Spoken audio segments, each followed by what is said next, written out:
LiberalViewer presents. So, welcome to the December 27th edition of LiberalViewer Monday Media Mixup. Thanks for joining me. I'll be using the 11 best, most newsworthy clips from the Sunday morning news analysis shows from the big five corporate outlets of ABC, NBC, CBS, CNN, and Fox News, the so-called corporate media here in the United States, which should be a really educational, informative, fair use media criticism and political commentary show for you all today. My topic, as you can see from the title of the video, is 2020 pandemic continues into 2022. I know last week I talked about possibly using the title COVID Strikes Back, Omicron Rising, but I want to wait and see just how bad Omicron is, and that's something that you'll be hearing about from several experts in the newsmaker clips that I have for you. Dr. Anthony Fauci, Dr. Ashish Jha of Brown University, and then Surgeon General Vivek Murthy, all talking about that. And I'm going to show you all the news summaries, although some of the news programs, because of the Christmas holiday, they seem kind of pre-recorded, like they could have been recorded weeks ago, and they didn't really cover the news. So it's actually going to be kind of a shorter show. The clips are shorter anyway than usual. But I want to start off. One of those pre-recorded interviews without much of a news summary was on CBS News' Face the Nation, where they had a long pre-recorded interview with Vice President Kamala Harris. And by the way, down at the links in the video description underneath sources, there's the CBS News Face the Nation YouTube channel link, which has the entire program of CBS News Face the Nation cut into clips, and including the extended interview with Vice President Kamala Harris. But I mentioned that because for my political comedy, I'm going to show the way that Fox News this morning on the program America's Newsroom with anchor Julia Banderas totally did a dishonest edit of that interview to make Vice President Kamala Harris look bad. And I'm just going to show you the two questions that Julia Banderas asks her guests.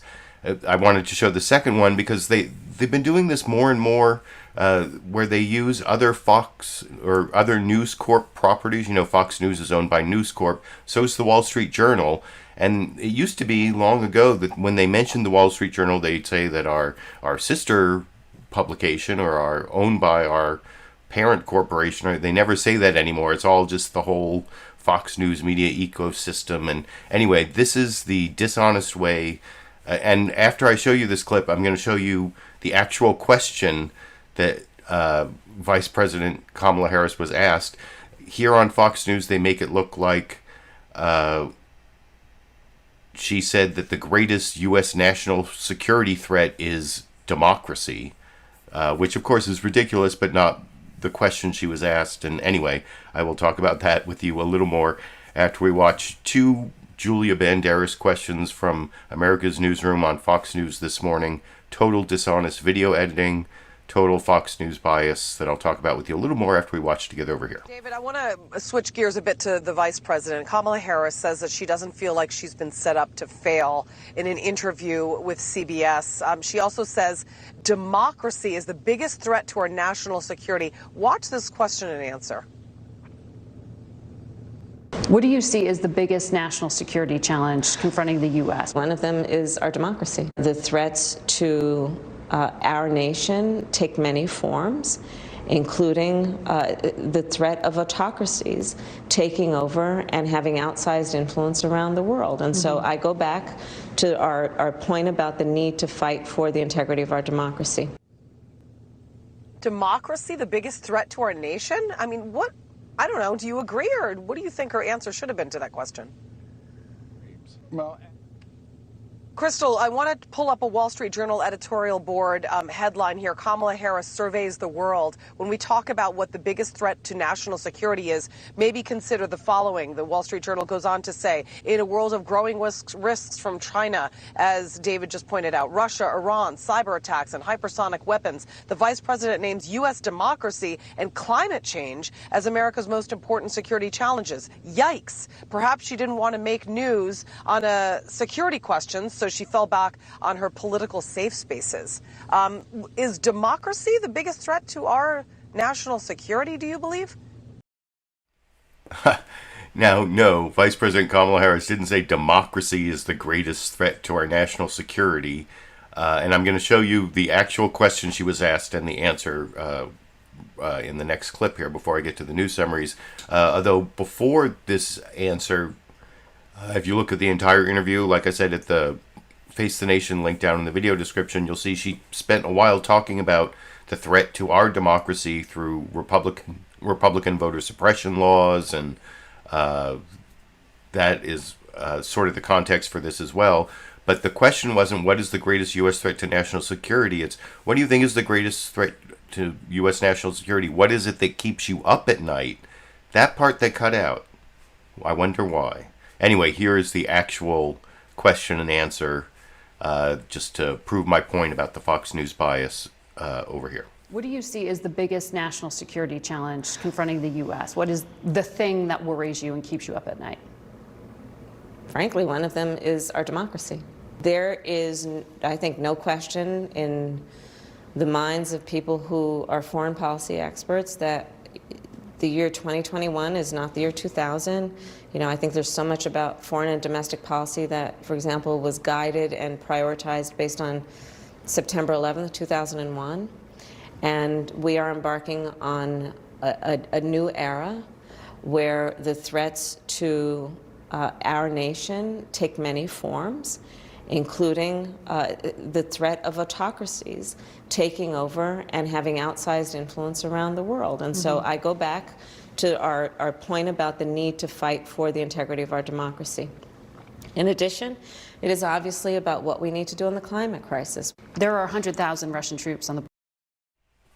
So there you see that was the actual question, which Fox News edited in a dishonest way to try to make Vice President Kamala Harris look bad. And as my long-term viewers know, I'm not a big fan of Kamala Harris from when she was Attorney General and a district attorney in San Francisco. I don't think she was progressive enough. I have some long-term disagreements with her, but the way they totally smear her on Fox News day after day, I don't know exactly what the motivation behind that is. I don't know if she's like the possible next Democratic nominee, or is it like racism and misogyny or whatever. You can let me know what you think down in the comments section, but I think you have to agree that that was Fox News bias and dishonest video editing. Now I'm going to show you the news summaries from longest to shortest. And like I said before, a couple of the programs were like pre-recorded before Christmas and didn't really seem to have any news, like breaking news value at all. That was true for NBC News Meet the Press, where they did this whole thing on America, schools, and race, and talking about critical race theory. And it kind of fits in with this long-term theme you've been seeing from the news summaries on Meet the Press, where they're talking about America divided. And so that is, I'm not going to show you the entire news summary because it's Chuck Todd does the introduction and then he hands it over to Antonia Hylton, this NBC and I think Vice News journalist who does a really long report on critical race theory in several states. And I'm going to play you about half of it right till they get to the part where they talk about the ACLU, and then I'm going to talk a little bit about the ACLU lawsuit in Oklahoma and even show you a screenshot of it. And by the way, if you want to read the entire ACLU lawsuit against the state of Oklahoma for their critical race theory law, I put a link down under sources for that in the video description.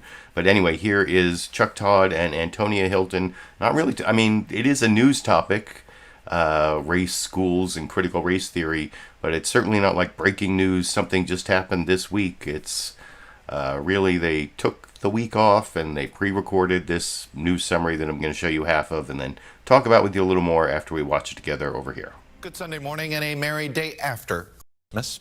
When Republican Glenn Youngkin won the governor's race in Blue, Virginia this year, the second most important issue to voters, according to the exit polls, was education. And for many of Youngkin's voters, education was code for something called critical race theory, or CRT for short.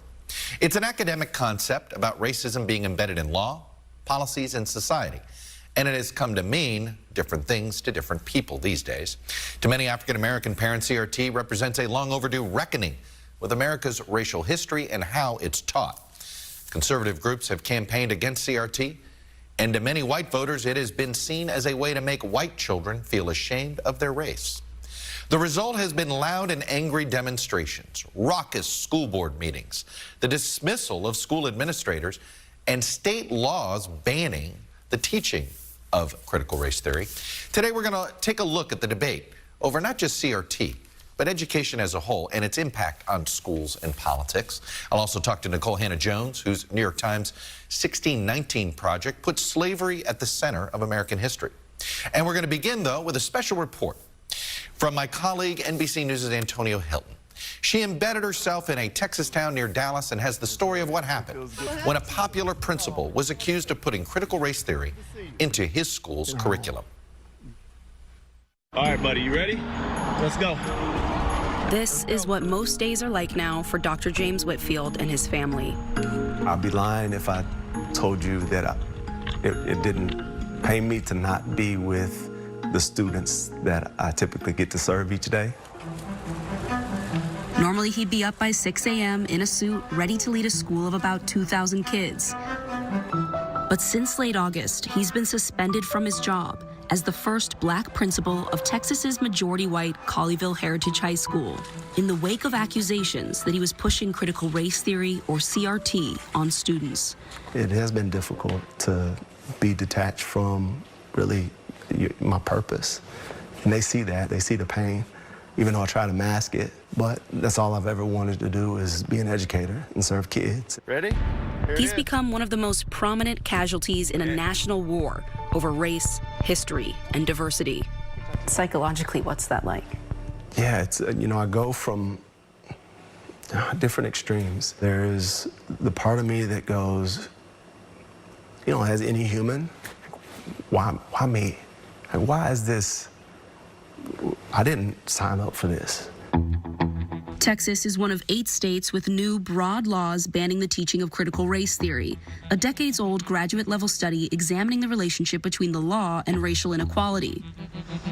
But conservative organizers and parents have seized on the phrase, turning it into shorthand for lessons or programs they feel are un-American and could make white students feel guilt. Right now, it's very trendy. I know that. It's very unpopular for me to be against it. We should be teaching American pride, not to hate our country and to hate each other. There's no evidence that Colleyville Heritage High or Dr. Whitfield taught critical race theory.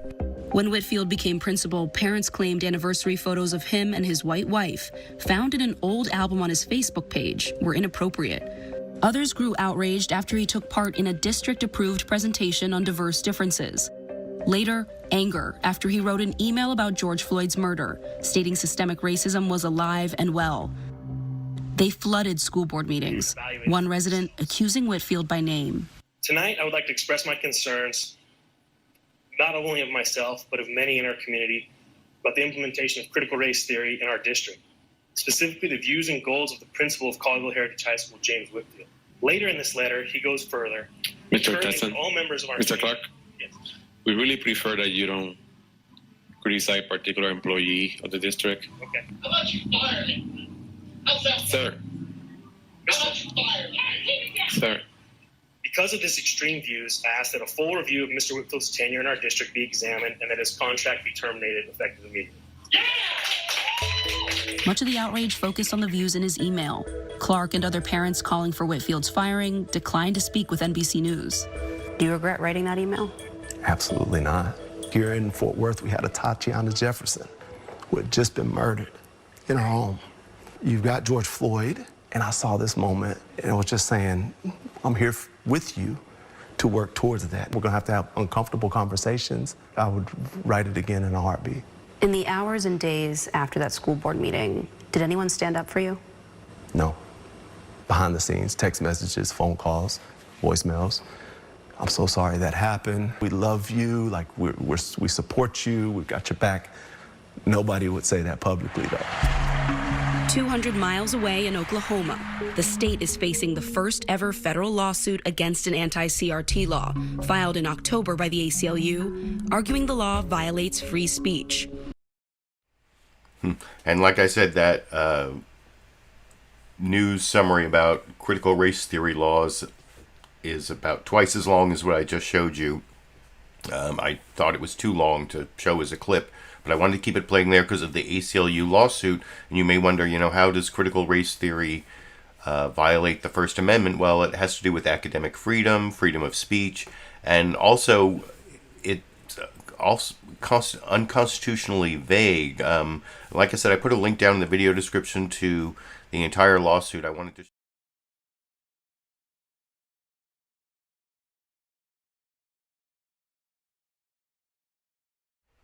Sorry, I thought the mic turned on. Let's try again. I wanted to show you there. Now the mic's working for the screenshot.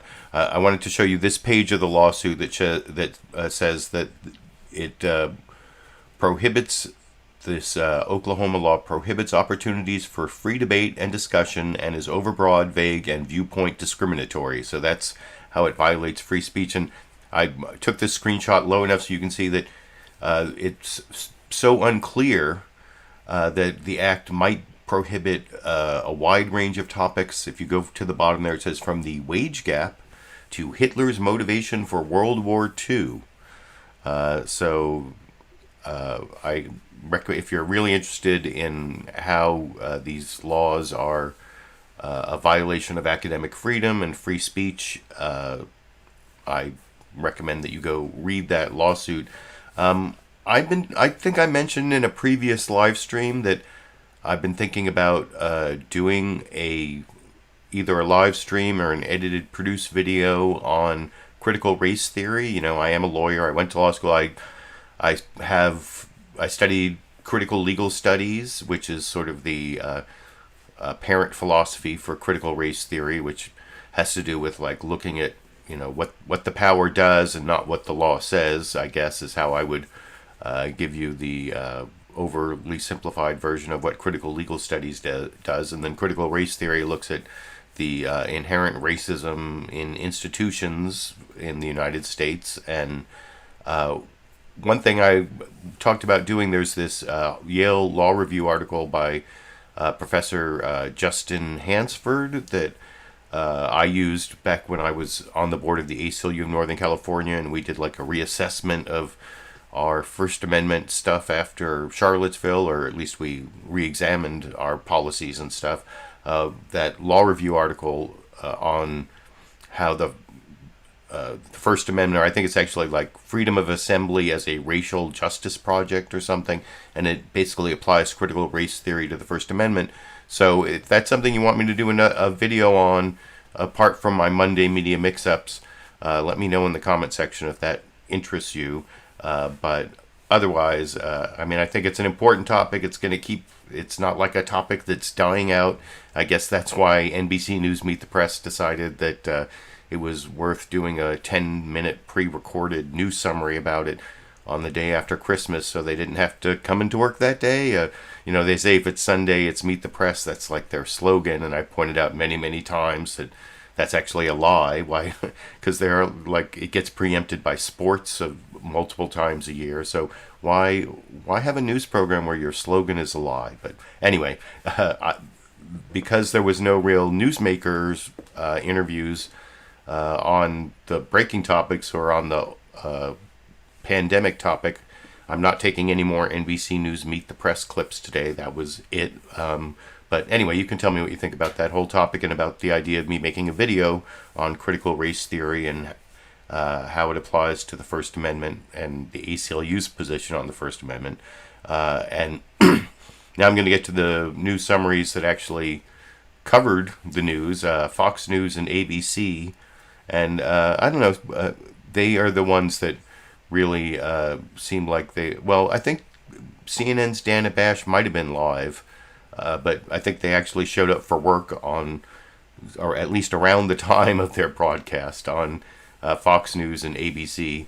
And their news summaries are kind of similar. The CNN one is a little different, but I'll talk about that when I get to it. But anyway, I've talked enough between clips.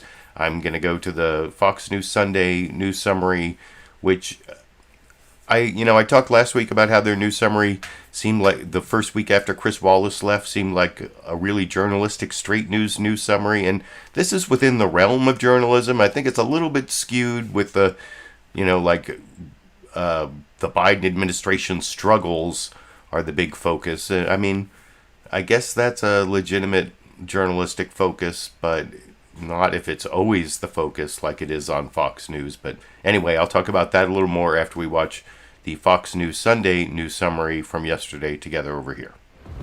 And hello again from Fox News in Washington. President Biden approaches his second year in office fighting fire on multiple fronts. Having won the job by arguing he could bring competence back to the White House, Mr. Biden instead faces a prolonged pandemic, rising prices, and a stalled agenda. Early next year, the administration will defend vaccine mandates in arguments before the Supreme Court. And this week, the White House renewed its push for voluntary vaccinations and promised help to hospitals. In a moment, we'll discuss that response with the dean of the Brown University School of Public Health, Dr. Ashish Jha. But first, let's turn to Alexandria Hoff here in Washington with a look at new pressures on the White House as Omicron spreads. Alex? Well, Mike, the daily COVID-19 case right here in Washington, D.C. is now the highest in the nation per capita, and the White House has not been spared. Close contacts of the president and vice president have tested positive, while Americans at large have struggled to find testing. President Biden is now expressing regret. I wish I had thought about ordering 500 million. For not ordering 500 million rapid COVID-19 tests weeks ago. Instead, the president promised to distribute them to Americans free of charge next month. We're getting bombarded and showered with tests. To the point where we ran out of tests yesterday. The holiday testing demand comes during one of the busiest travel times of the year. Airlines canceling hundreds of flights this weekend due to staffing shortages as COVID-19 cases across the country surge. The Omicron variant is now the most dominant strain. We are not shutting down.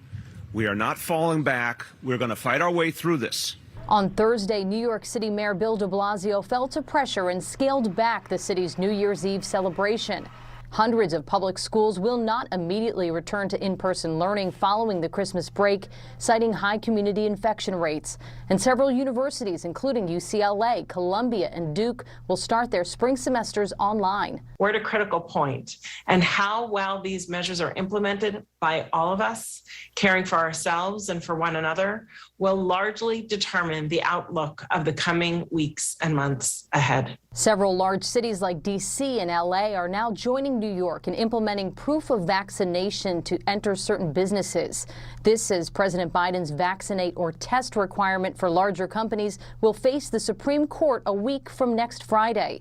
If it's upheld, OSHA would begin implementation after January 10th. We need to be able to have the therapeutics, have the medicines, have the tests, and have better accessibility to vaccines and boosters moving forward.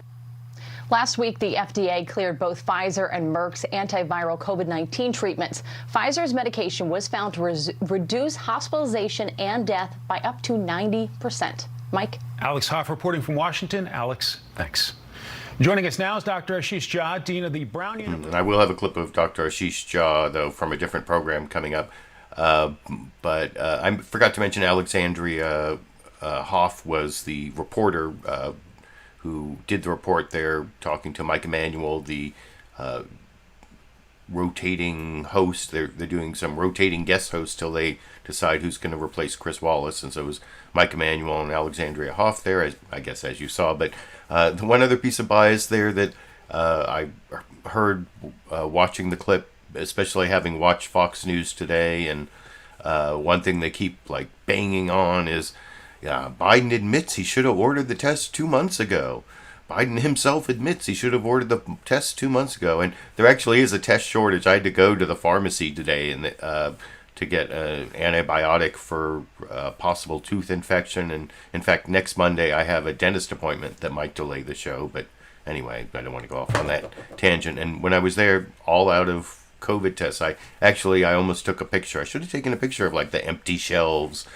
People love with the pictures of the empty shelves. So it's not like it's not a real issue, but it's just Fox News loves to emphasize the mistakes of Joe Biden. So anyway, there's that. And so this next news summary is the ABC news summary.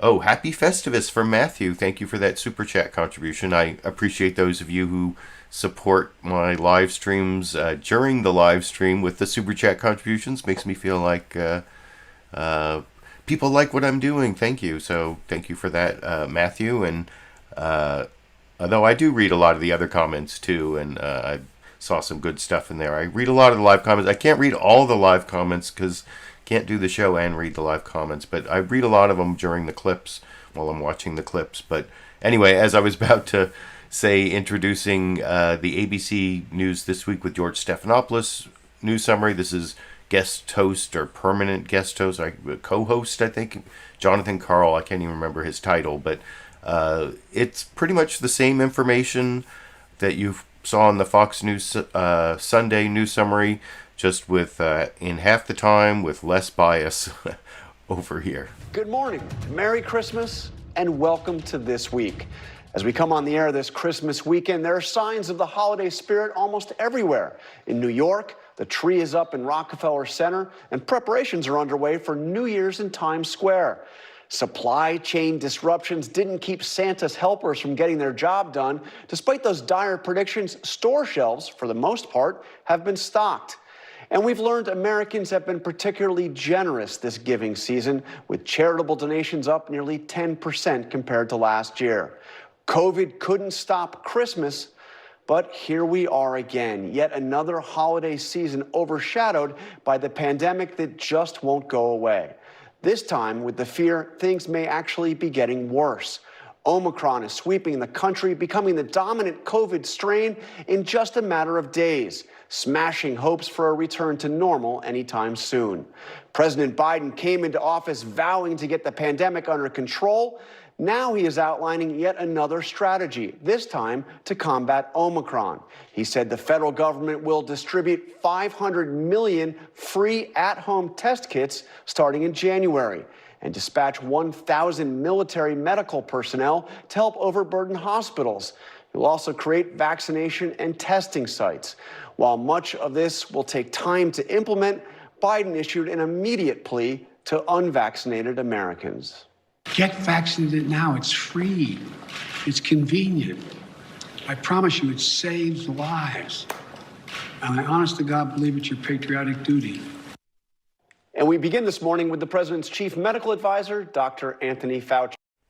And I will have a clip of Dr. Anthony Fauci there talking about the Biden administration's strategy on COVID, answering the first question there from Jon Karl.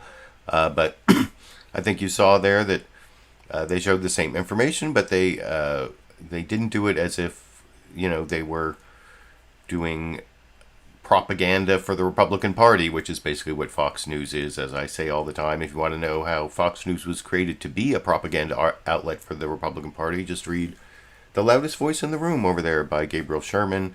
Oh, and thank you, Von Rick, for that Super Chat contribution. I appreciate all the support, and I hope you're all having a good holiday. It gives me some holiday cheer, I guess, despite my tooth infection. But anyway, I want to get to the last two news summaries, or they're not really news summaries. CNN State of the Union, they had these two guests on, a Democrat and a Republican, Democratic and Republican member of the House of Representatives. And so that was like, and you'll see, I'm going to run this news summary all the way through to when Dana Bash introduces them, Fred Upton and Debbie Dingell, and it's like a miracle we have a Democrat and a Republican talking to each other. I talked about that last week, where they had a Democrat and a Republican on for one of the shows, and they talked about how unusual it was. And as someone who's watched these Sunday morning news analysis shows since at least the mid-1980s, I have to say. That's, of course, one of my qualifications for doing this live stream is that I've been watching these shows pretty much every single Sunday for too many years than I want to count. But my point is, when I started watching these news programs, that was like the usual format. They'd have a Democrat and a Republican on together to like debate some issue, and they'd ask them like both the same question, and they'd like talk to each other. And that's the sad thing, is that used to be like the norm, and now it's like so unusual. And so you'll see the CNN State of the Union news summary from Dana Bash tailors the entire news summary. Oh, thank you, Lulu Girl. Hi, hey, Lulu Girl there. Thank you for that Super Chat contribution. And you'll see the entire CNN State of the Union news summary from Dana Bash is tailored to the fact that they have these, it's Christmas, it's close to January 6th, America's divided, Congress is divided. We have 2 members of Congress who actually like each other. That's the news summary, which I've pre-criticized, I guess, and I will talk about with you a little more after we watch together over here. Dana Bash in Washington, where the state of our union is enjoying the holidays. Merry Christmas. As many of you enjoy a little time off and a chance to celebrate with family, we're all thinking about the things that bring us together. But increasingly here in Washington, that common ground feels more and more remote. In a week, the anniversary of a violent insurrection. That event, instead of marking the end of an era of division and lies, seems merely to have been a jumping off point. A majority of Republicans now believe the lie that the election was stolen.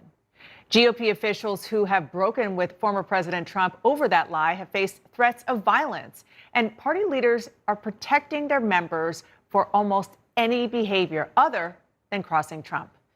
It's difficult to see how we as a nation move past this, but let's talk to 2 people who are trying. Joining me now, congressional colleagues and friends, Democratic Congresswoman Debbie Dingell and Republican Congressman Fred Upton, both of Michigan. Thank you so much for coming. Merry Christmas to both of you. It's really unusual to be able to have a conversation like this, which is really unfortunate. A conversation with a Democrat and Republican. You are friends, as I said. You genuinely work together. But I want to... So yeah, there you see the unusual Republican and Democrat talking to each other. And I don't know. I know Representative Dingell is she took over for her husband, and they talked about their longtime friendship, and they talked about Bob Dole and how, like, back in the old days, and Bob Dole was one of those guests back in the old days I was talking about. But anyway, you can watch the entire CNN State of the Union program down at the link down in the video description if you want to see their discussion. One thing I noticed, I was looking really carefully, if you right underneath the CNN logo there, it cycles through the time in the different time zones, like Pacific time and Eastern time. And when they do the CNN State of the Union program live at 6 a.m. Pacific, usually it says after it cycles through the times, then it says live, and then when they replay it at 9 a.m. Pacific, it just cycles through the time and doesn't say live. Well, I noticed the 6 a.m. version didn't say live. There were no live interviews. It was, like I said, it was a pre-recorded non-news program, which I'm criticizing I'm criticizing CNN and Meet the Press, and then also Face the Nation seemed to be pretty much pre-recorded. And in fact, they didn't even have a news summary. They had like a non-news summary just going right to the interview with the vice president, which I'll show you. It's really brief here, to finish off the news summaries and then get to the newsmaker clips, which I'll talk about with you a little more after we watch this final news summary together over here. Good morning and welcome to Face the Nation. On this day after Christmas, we bring you a special conversation with Vice President Kamala Harris. We met up with her last week in her ceremonial office in the old Executive Office building for a wide-ranging conversation. Everything from COVID to voting rights to the criticism that she has faced in her job. medical experts are projecting. And like I said, if you want to see that whole interview with the vice president, go down to the sources in the video description. There's a link for Face the Nation where it's their YouTube channel. You can watch the whole interview for free on the CBS News Face the Nation YouTube channel.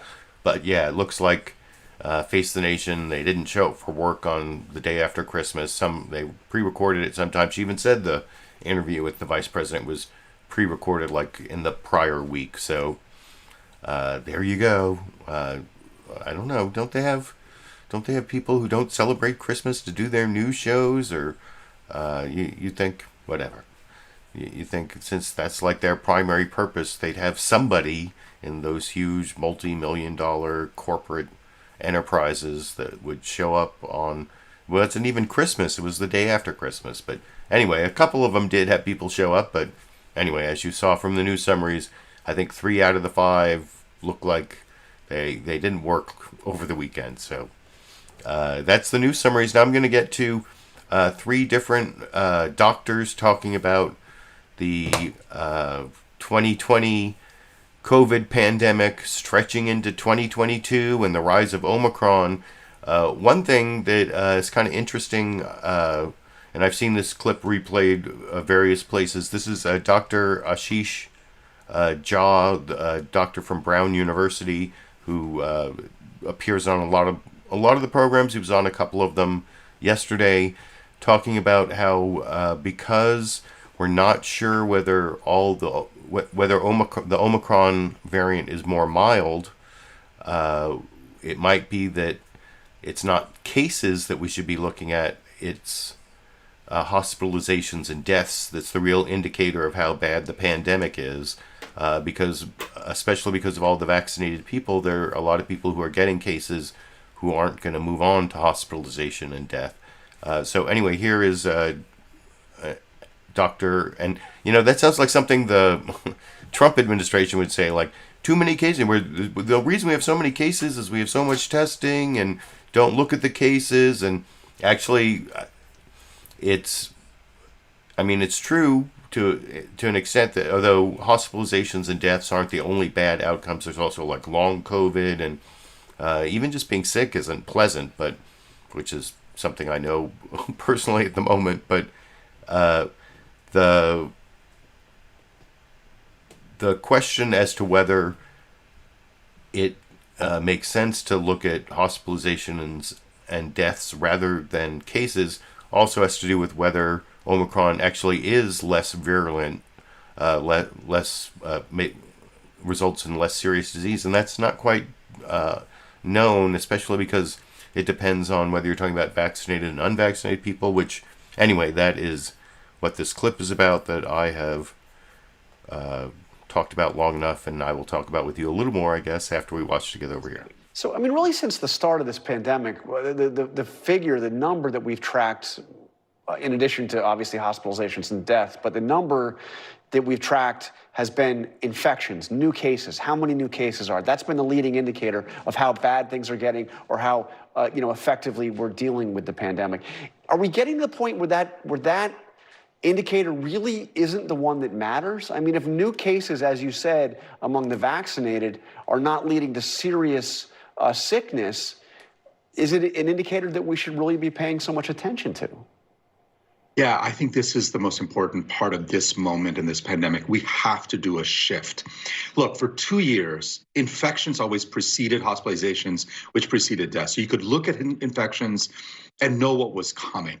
Even through the Delta wave, that was true because it was largely unvaccinated people who were getting infected.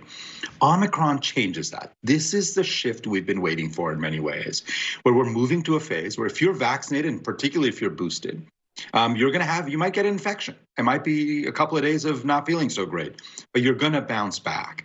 That's very different than what we have seen in the past.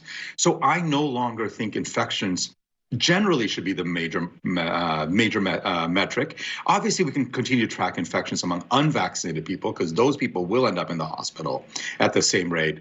But we really have to focus on hospitalizations and deaths now. And among the unvaccinated, do we have a sense of whether or not this is as dangerous or significantly possibly less dangerous than Delta? Because you did see those numbers out of South Africa, and South Africa is a country where the vaccination rate is much lower. The population's younger, but the vaccination rate is much lower than the United States. Yeah, this is the big question, and it's obviously critically important.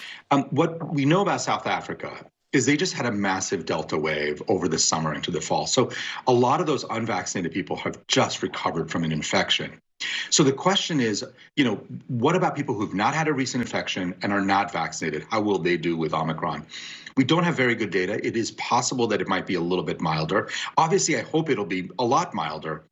But I don't know that we have data on that. And right now, it's reasonable to assume that even if it's milder, it's not milder enough. We're still going to see, I think, a lot of unvaccinated people end up in the hospital. So we've seen that the booster seems to be. So, yeah, I thought that was a really important clip. But in a sense, I thought the answer to the second question kind of undercut the answer to the first question, because maybe cases aren't important in just hospitalizations and deaths. But that presupposes that the cases are going to result in a lot less hospitalizations and deaths from Omicron, especially with vaccinated people, and that is just not completely clear yet, as the second answer showed. So anyway, that's why I played that clip that way. And next, I want to show Dr. Anthony Fauci answering Jon Karl's first question about the Biden administration strategy and how bad Omicron's going to be, and I'll talk about that a little more after we watch that clip together over here.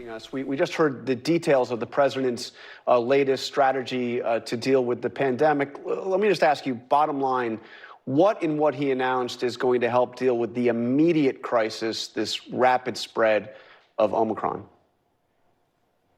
Well, there are a few things. The one that would be immediate is to make sure, given the rapid spread of this extraordinary variant, that we don't get an overrun on hospitals, particularly in those regions in which you have a larger proportion of unvaccinated individuals. We want to make sure that, given the sheer volume of number of cases that you see now every day, it goes up and up.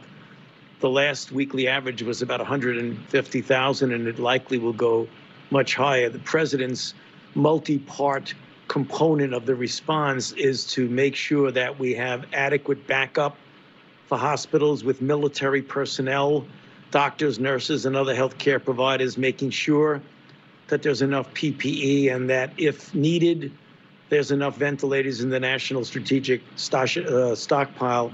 Those are the things that are immediate. Obviously, testing, John, is going to be very important, that we get a greater capability of testing, particularly when the demand for testing is so high, or the combination of the Omicron variant itself, as well as the holiday season where people want to get that extra level of assuredness that they're protected, even if you are vaccinated and boosted. One of the problems is that that's not going to be totally available to everyone until we get to January, and there are still some issues now of people having trouble getting tested, but we're addressing the testing problem, and that very soon that will be corrected.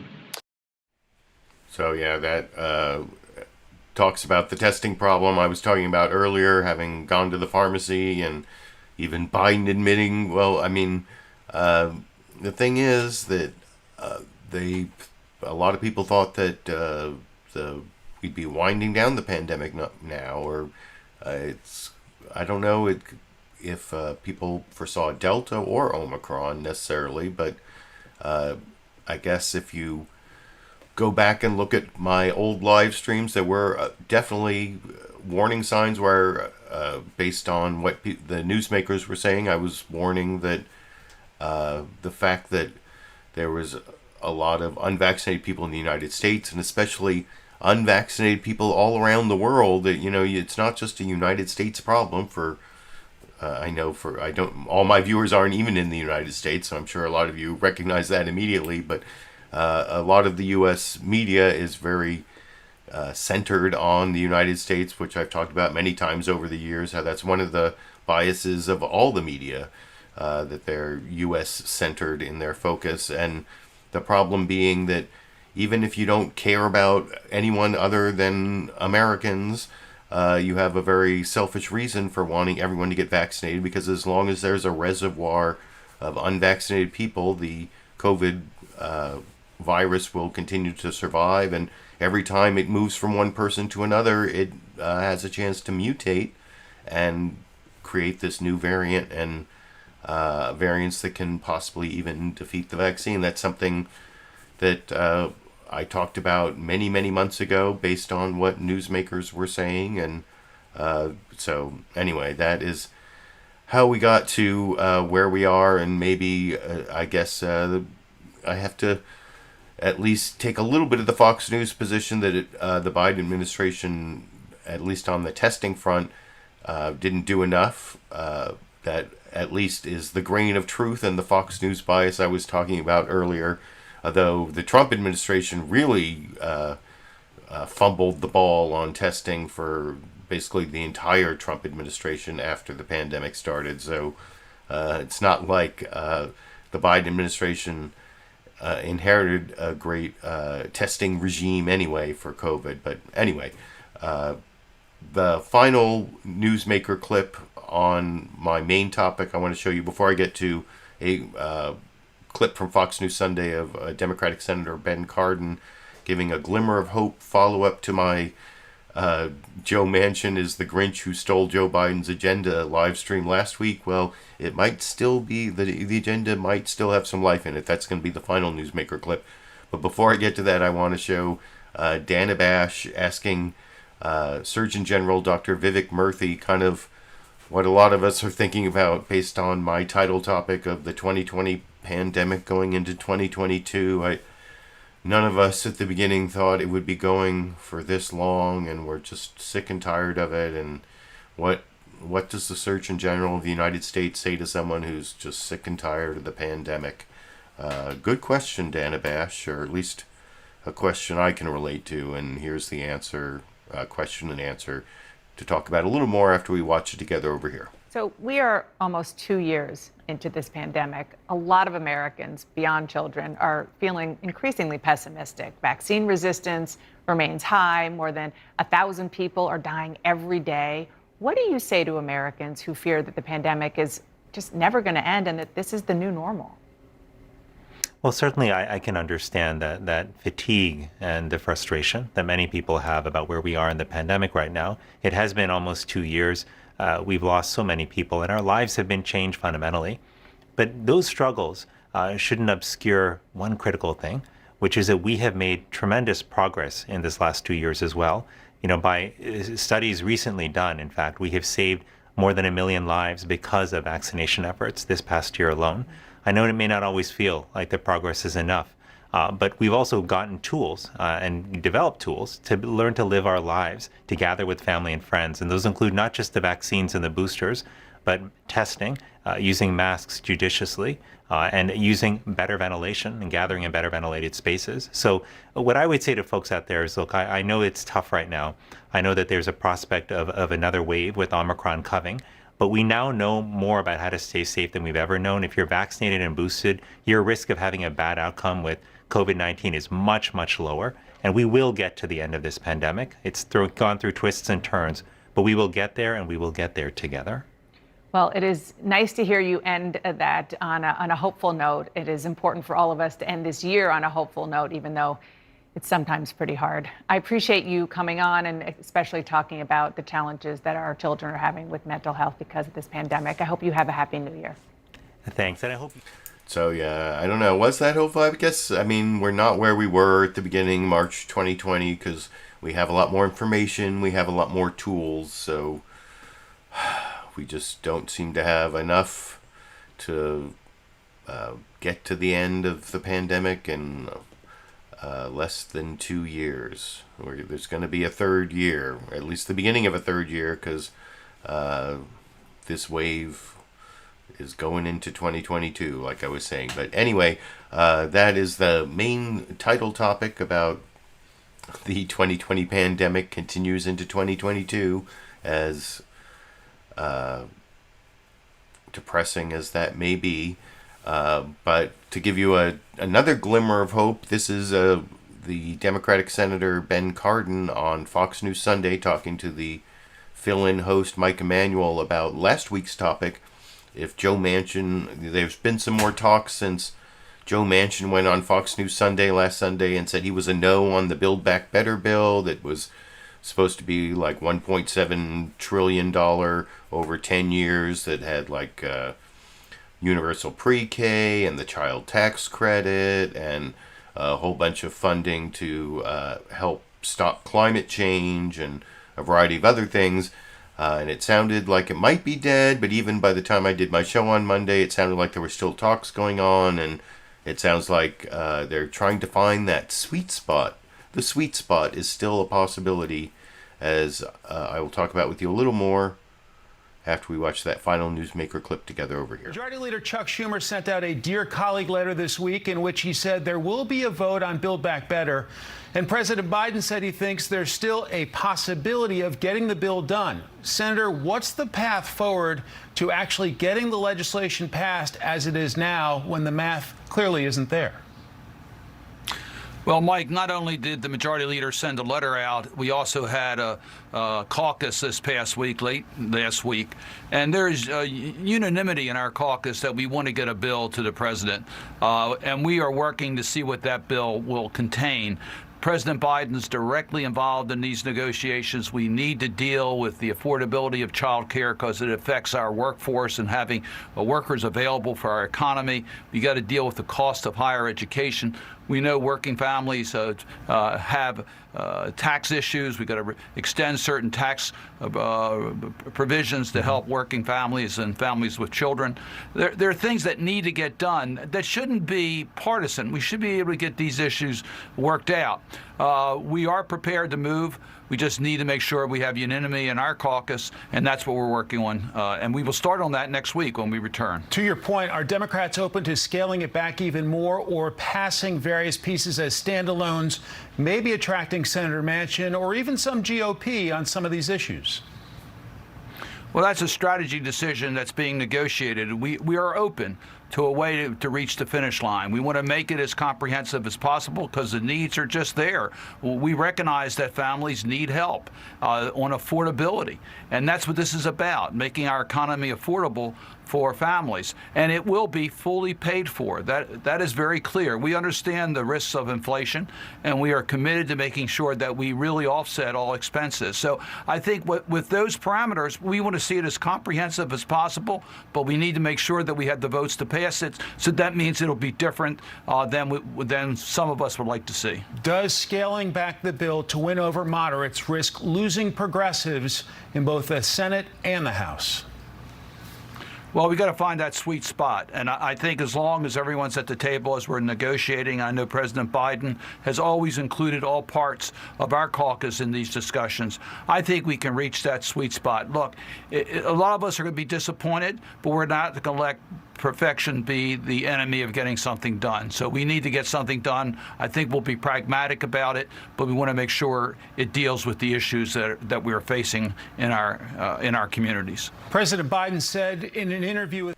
So there's a glimmer of hope, like I said, from last week's topic. Although, what was that? We don't want to let perfection be the enemy of getting something done. I thought that was supposed to be the perfect's not supposed to be the enemy of the good. I guess leave it to a politician to take a good,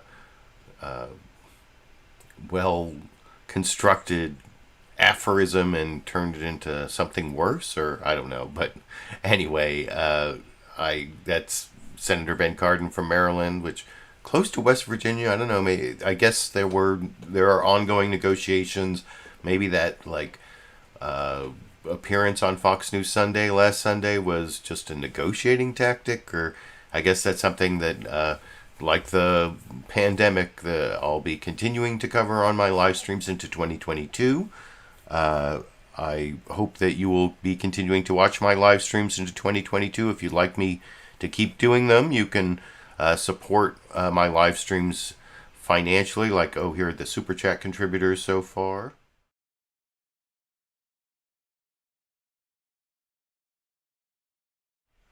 So thanks for that. And if you're one of the loyal viewers who've watched all the way here, almost to the end of the video, one of the loyal recorded show viewers, and you want to support my live stream so I keep doing it through next year, you can do like a one-time PayPal contribution or become just a monthly patron. Is actually the things that I find most dependable that make me feel like I'm supported every month, even like $2 a month or $5 a month.